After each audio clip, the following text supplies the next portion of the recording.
ऐसा कि करंट है सिंपल। खाली स्टॉक इज अ करंट है, उसका कोई ऑपोजिट नहीं है। स्टॉक इज सिंगल करंट है simple. Okay, so that's your balance sheet. Once you post all the items in the balance sheet, you do all the adjustments, your balance sheet will always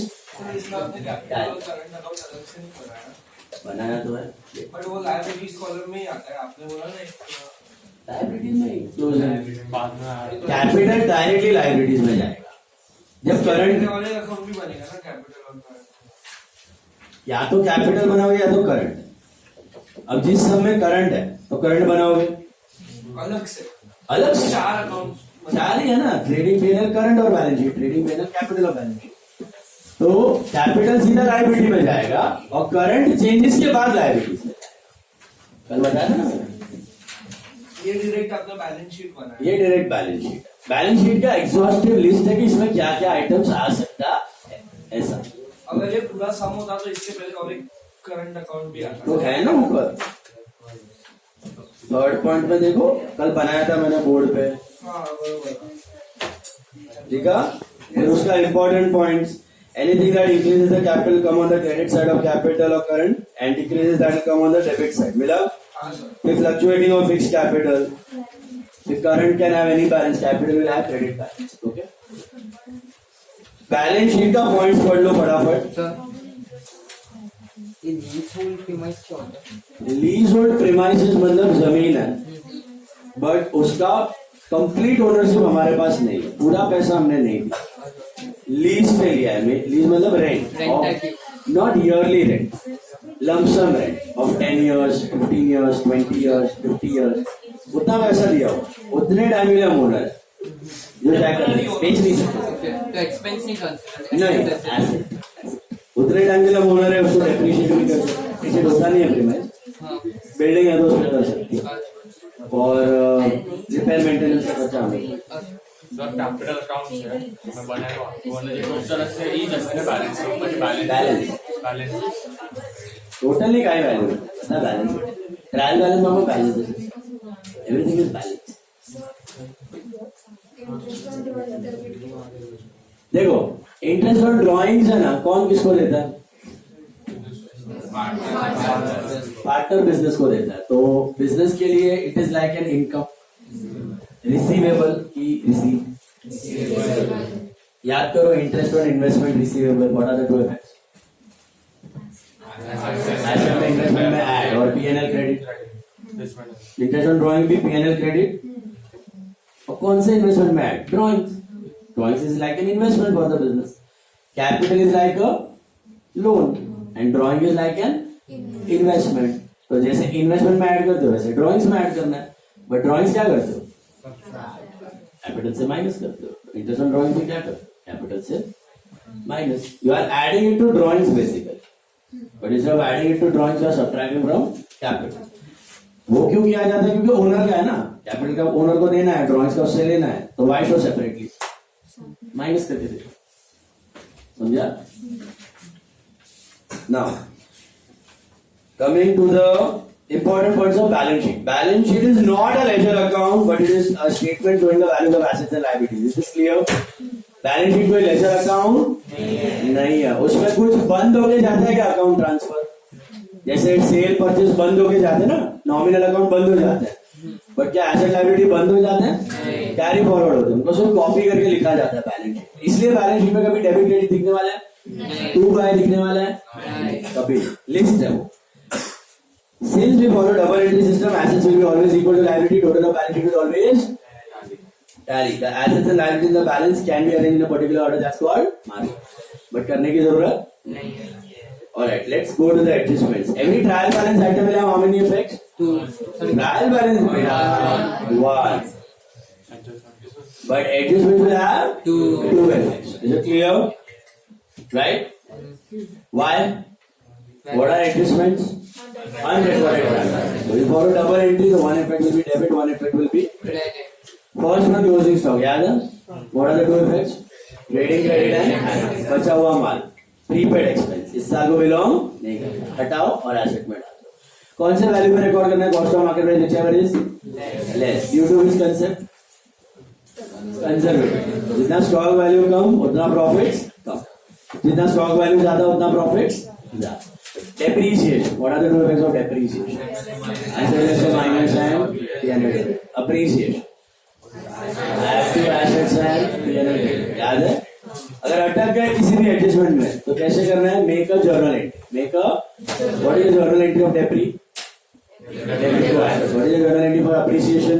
Asset to appreciation. Is this clear? Outstanding expenses. What are the two effects? Expense to Expense to outstanding expense. Yeah. क्या करोगे? Effect क्या करोगे? एक तो liability है और दूसरा add की less add to respective expense. ये सब किया था आपने. प्रीपेड एक्सपेंस के दो effect. Minus from respective expense and assets. इस साल को बिलोंग नहीं करेगा. समझ में आया? फाइनल अकाउंट में पीएनएल बना रहे हो अक्रूवल बेसिस पे कि कैश बेसिस पे? मतलब क्या बताते हैं? जितना इनकम अर्न किया और जितना एक्सपेंस इनकर किया वही दिखाने का. न ज्यादा कम है तो आउटस्टैंडिंग ऐड कर दो, ज्यादा है तो प्रीपेड प्री रिसीव माइनस कर दो. Okay. Income receivable. Income receivable के दो effects. PNL credit add to income की less from add because it belongs to this year. And second effect assets की लायबिलिटी. एसेट इनकम रिसीवेबल मिलना बाकी है. So मिलना बाकी है तो it is an asset. Is it clear? Income receivable add to income and assets and pre-received income less from income and liability. Income में से subtract क्यों minus? इस साल को belong नहीं करेगा. और किधर डाल देने उसको? liability. एंट्री क्या है इसका? इनकम pre-received income की entry. Adjustment entry. Income to pre-received income. Adjustment entry हम लोग. याद आया? Income to pre receive. Income घटा pre receive income liability. Income to pre receive. Income में से माइनस है लायबिलिटी. Is that clear? बताओ मुझे one second. Outstanding expenses. What are the two effects? Add to expense and liability. Prepaid expense minus from expense and assets. Income receivable add to income and assets and income received in advance minus from income and liability. Got it? Pakka? Okay. Then we go to unrecorded sales and unrecorded purchase. What do we assume for unrecorded sales? Credit पे हो रहा है. So what are the two effects of unrecorded sales? Entry क्या है unrecorded sales? Unrecorded sale की entry बेटा debtor to sales. इसको घुसाना है फाइनल अकाउंट. सेल्स में ऐड और डेटर में. सेल्स बढ़ा इनकम बढ़ा और डेटर से पैसा लेना बाकी है. समझा? What about unrecorded purchase? Entry क्या है? परचेज में ऐड और क्रेडिटर्स में. परचेज में ऐड और आया भी था ना समझ गया. तो फाइनल अकाउंट ध्यान ही नहीं दिया. बहुत कबाड़ा किया था तुमने प्रीलियम में. कुछ भी लिखा था. ट्रेडिंग का पीएनएल में, बैलेंस शीट का पीएनएल में, पीएनएल का बैलेंस शीट. पोस्टिंग भी लोचा था. सर रोहन ने दिखाया था मेरे को. बोला ऐसा ही करना है. उसका तो राइट था. अरे पेपर में चला तो पेपर लगे. ऑब्वियसली कॉलेज में सेट किया. Purchase to creditor, add to purchase and add to creditor. याद आया? What if it is purchase returns? Unrecorded purchase returns. Unrecorded purchase की जगह unrecorded purchase returns आया. तो माइनस कर दो. Minus from creditor and minus from purchase. What if it is unrecorded sales return? दोनों से माइनस कर दो. सेल्स से भी माइनस और डेटर से भी minus. Yes. So then BR dishonored. ये नया है, ये लास्ट ईयर नहीं था. सुनो ध्यान से. BR dishonored and BP dishonored. BR dishonored and BP dishonored. मुझे बताओ BR रिटेन वाला केस अज्यूम करना है. What is the retain BR dishonored case? Debtor to BR. Debtor to BR है. इसको घुसाना है फाइनल अकाउंट. तो BR से माइनस दोनों से माइनस BR में माइनस, डेटर में प्लस, नहीं दोनों से डेटर में प्लस BR में माइनस। डेटर में प्लस BR में माइनस। क्या होता है BR जब एक्सेप्ट होता है BR तब क्या होता है BR घटता है डेटर घटता है और डिसऑनर होता है तब डेटर बढ़ता है BR डेटर बढ़ा तो ऐड टू डेटर हाँ डेटर बढ़ा और BR घटा तो BR से माइनस और डेटर में ऐड डेटर से पैसा लेना मतलब दोनों एसेट कॉलम में ही आएगा दोनों एसेट में आएगा प्लस समझा लॉजिक क्लियर BR घटा डेटर बढ़ा and what happens in BP dishonour what is the entry for BP dishonour BP to creditor BP to drawer कैसे करोगे इसको minus from BP and add to creditor minus from BP and add to creditor is this clear next one four adjustments of goods lost by fire goods lost by fire what are the goods lost by trading credit and P&L what is happened trading credit क्यों जो भी goods cell के अलावा कहीं और चला जाता है उसको क्या करते हो आप ट्रेडिंग में रखते हो कि निकाल देते हो निकाल देते हो क्योंकि परचेज में कौन सा परचेज दिखना चाहिए जो सेल हुआ है due to which concept purchase में वही परचेज होना चाहिए जो गुड्स बेचा है मैचिंग तो ये मैचिंग कंसेप्ट फॉलो होगा तो ये आपका प्रॉफिट लॉस करेक्ट है तो मैंने बोला था याद है अगर आपके परचेज 1 लाख के है और आपने 90,000 के गुड्स सेल किए तो परचेज में होना कितना चाहिए 90 बाकी स्टॉक होता है उसको हटा दो ट्रेडिंग क्रेडिट एंड एसेट्स वैसे ही अगर गुड्स जल गया 1 लाख के परचेज है 90,000 के सेल हो गए 10,000 के जल गए गुड्स जल गए तो क्या परचेज में रहने दूंगा निकालो वहां से निकालो और किधर डालो P&L क्योंकि वो हर साल होने वाला तो हाँ तो गुड्स लॉस बाय फायर क्या करते हो आप ट्रेडिंग क्रेडिट डायरेक्ट एक्सपेंस घटाते हो और इनडायरेक्ट एक्सपेंस बढ़ाते हो ट्रेडिंग क्रेडिट क्यों करते हो परचेज में से माइनस करने के बदले ट्रेडिंग क्रेडिट इफेक्ट तो वही हुआ दोनों कर सकते हैं ना नहीं दोनों मत करो क्यों नहीं कर सकते दोनों सब दिखा एवरी ईयर एवरी नहीं होता बराबर है लेकिन परचेज से माइनस क्यों नहीं किया परचेज से माइनस करने में वो नहीं है ना परचेज में सब अरे वो बाकी सब भी एक्सपेंसेस जुड़े हुए होते हाँ परचेज जो गुड्स होता है ना गुड्स जला हुआ गुड्स जैसे कि मोबाइल है मोबाइल का बिजनेस है मोबाइल फोन का आपने खरीदा था मोबाइल फोन बेचने के लिए 50,000 का खरीदा था कितने का उसमें 10,000 का ट्रांसपोर्ट वेजेस कैरेज सब हो गया तो मोबाइल का कॉस्ट कितना है 60 है कि 50 है 60 है तो खाली परचेज वैल्यू 50 है ऊपर से खर्चे भी है ना उस पर तो माइनस करने जाओगे तो सब खर्चों से भी माइनस करना पड़ेगा वो करने के बदले आप क्या करते हो ट्रेडिंग 60,000 पूरा निकल गया ट्रेडिंग क्रेडिट में सीधा 60 तो पूरा 60,000 आपने निकाल दिया वो खर्चा इस साल को बिलोंग नहीं करता क्यों बिलोंग नहीं करता है क्योंकि वो हर साल होने वाला अगर उसको रख दोगे तो मैंने बोला था क्या बचा होगा आपका प्राइस विल फ्लक्चुएट क्योंकि आपका कॉस्ट चेंज होते जाएगा उसके हिसाब से आप सेलिंग प्राइस डिसाइड करोगे तो सेलिंग प्राइस भी डांस करेगा और सामने वाला खरीदने वाला पार्टी कंफ्यूज हो जाएगा वो आपके साथ धंधा करेगा इसीलिए अब आइटम्स ट्रेडिंग अकाउंट में रहने दिया नहीं जाएगा अब मतलब क्या goods loss by fire floods theft misappropriation goods distributed as samples goods given as advertisement goods withdrawn for personal use ये सारी चीजें ट्रेडिंग में होती है कि नहीं होती हटा देनी है और रिस्पेक्टिव जगह पे डाल देनी जैसे कि गुड्स लॉस बाय फायर है गुड्स लॉस बाय फायर है तो क्या करते ट्रेडिंग क्रेडिट एंड व्हाट मतलब ट्रेडिंग में से हटाया और P&L में डाला एक्सपेंस तो हमारा personal expense what about goods given as samples trading credit and P&L debit advertisement that is advertisement what about goods withdrawn for personal use trading credit and drawings है ना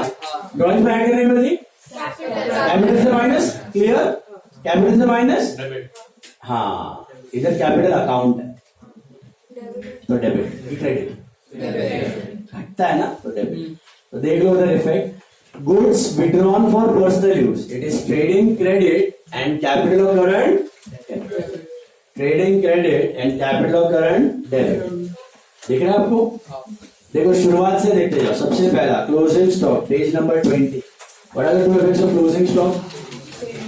Trading credit and assets. Tell me the two effects of depreciation.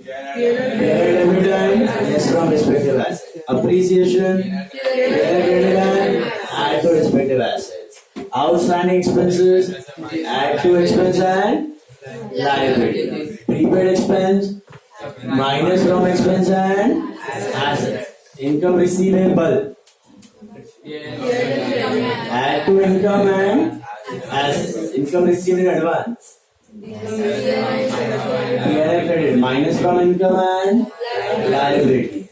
Alright. Unrecorded purchase. Add to purchase and add to credit.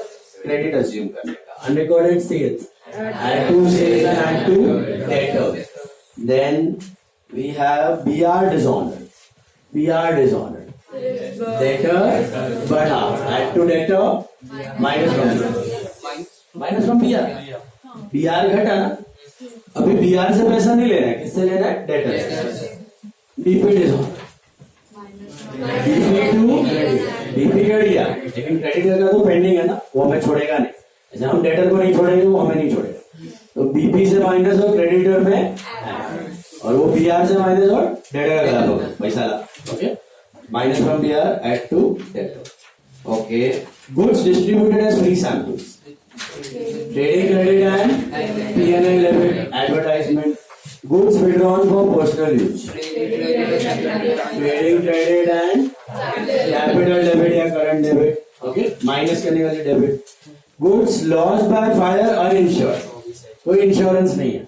Trading credit and P&L debit lost by fire मिला. Goods lost by fire insured. Claim admitted या recovered. याद है? Admitted या recovered. So admitted ही होगा. 12th में आपको admitted या recovery नहीं है, तो एडमिटेड मतलब मिलना बाकी है. तो what are the three effects? Trading credit claim का पैसा मिलना बाकी है.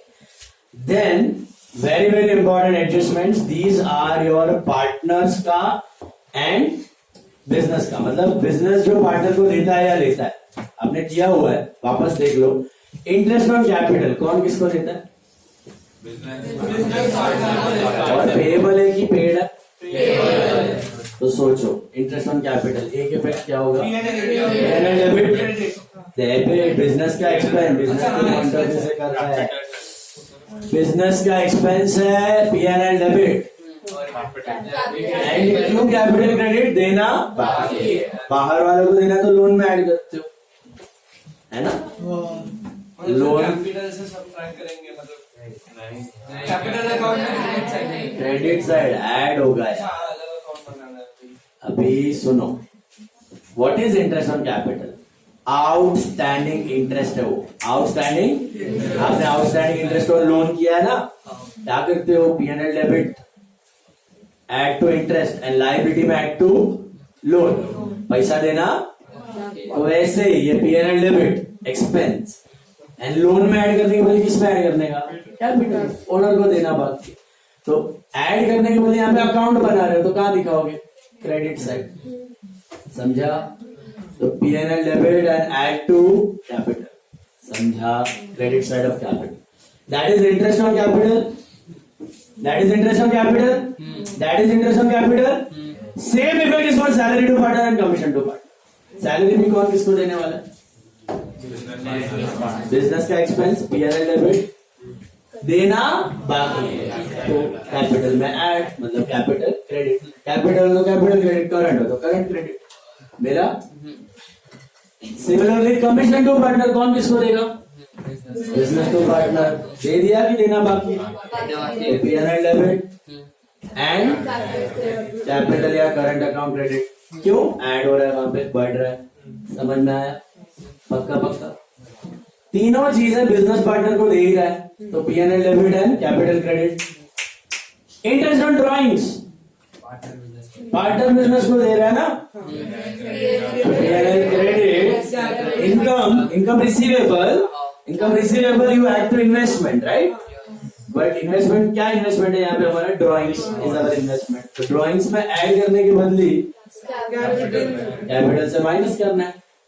तो माइनस करने वाली capital debit side. So what are the effects of interest on drawings? P&L credit and capital current debit. P&L credit, capital current debit. ये एक ही उल्टा जाता है इंटरेस्ट ऑन ड्रॉइंग, बाकी तीनों सेम है. बात समझ आई? और इंटरेस्ट ऑन कैपिटल हर कितने महीने का लेना है? कुछ नहीं दिया तो 6 महीने इंटरेस्ट ऑन कैपिटल बेटा 12 महीने. इंटरेस्ट ऑन ड्रॉइंग क्यों ऐसा करते हो? कैपिटल को थोड़ा थोड़ा डालेगा बिजनेस में, एक साथ डालेगा, एक साथ आएगा ना कैपिटल. 12 महीने तक यूज किया पैसा, बट ड्रॉइंग से एक साथ निकाल के लेके जाएगा थोड़ा थोड़ा. तो interest on drawing for 6 months average किया जाता है. सर लिखना नहीं है ना. लिखना है. Stock of stationery.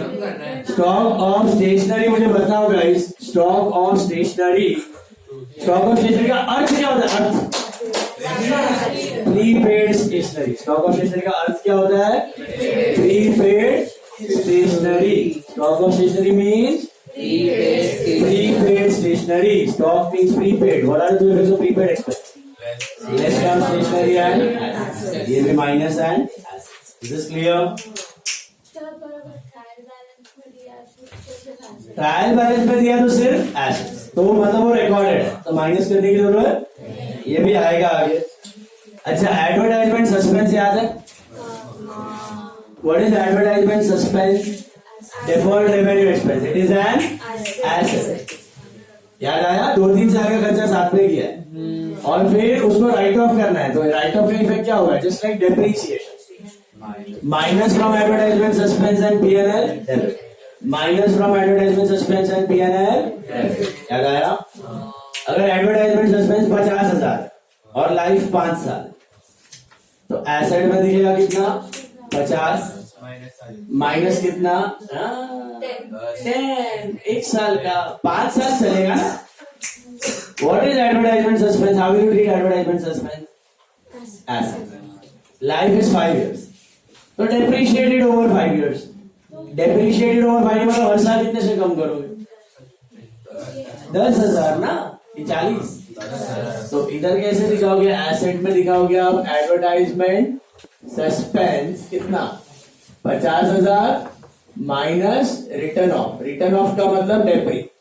Return of का मतलब depre 10,000. And what is the second effect? P&L debit. To advertisement suspense written off. To advertisement suspense written off 10,000. समझा? पक्का? ये कब यूज करना है एडवर्टाइजमेंट सस्पेंस? जब सब में दिया हो, सस्पेंस रिटर्न ऑफ दिया हो तो ही, वरना वो नॉर्मल एडवर्टाइजमेंट एक्सपेंस वाला. ओके, एसेट वाला दिया है तो ही ऐसे करना है. अच्छा, FBD NRDD याद है? What is the formula for BD FBD NRDD? 2 brackets plus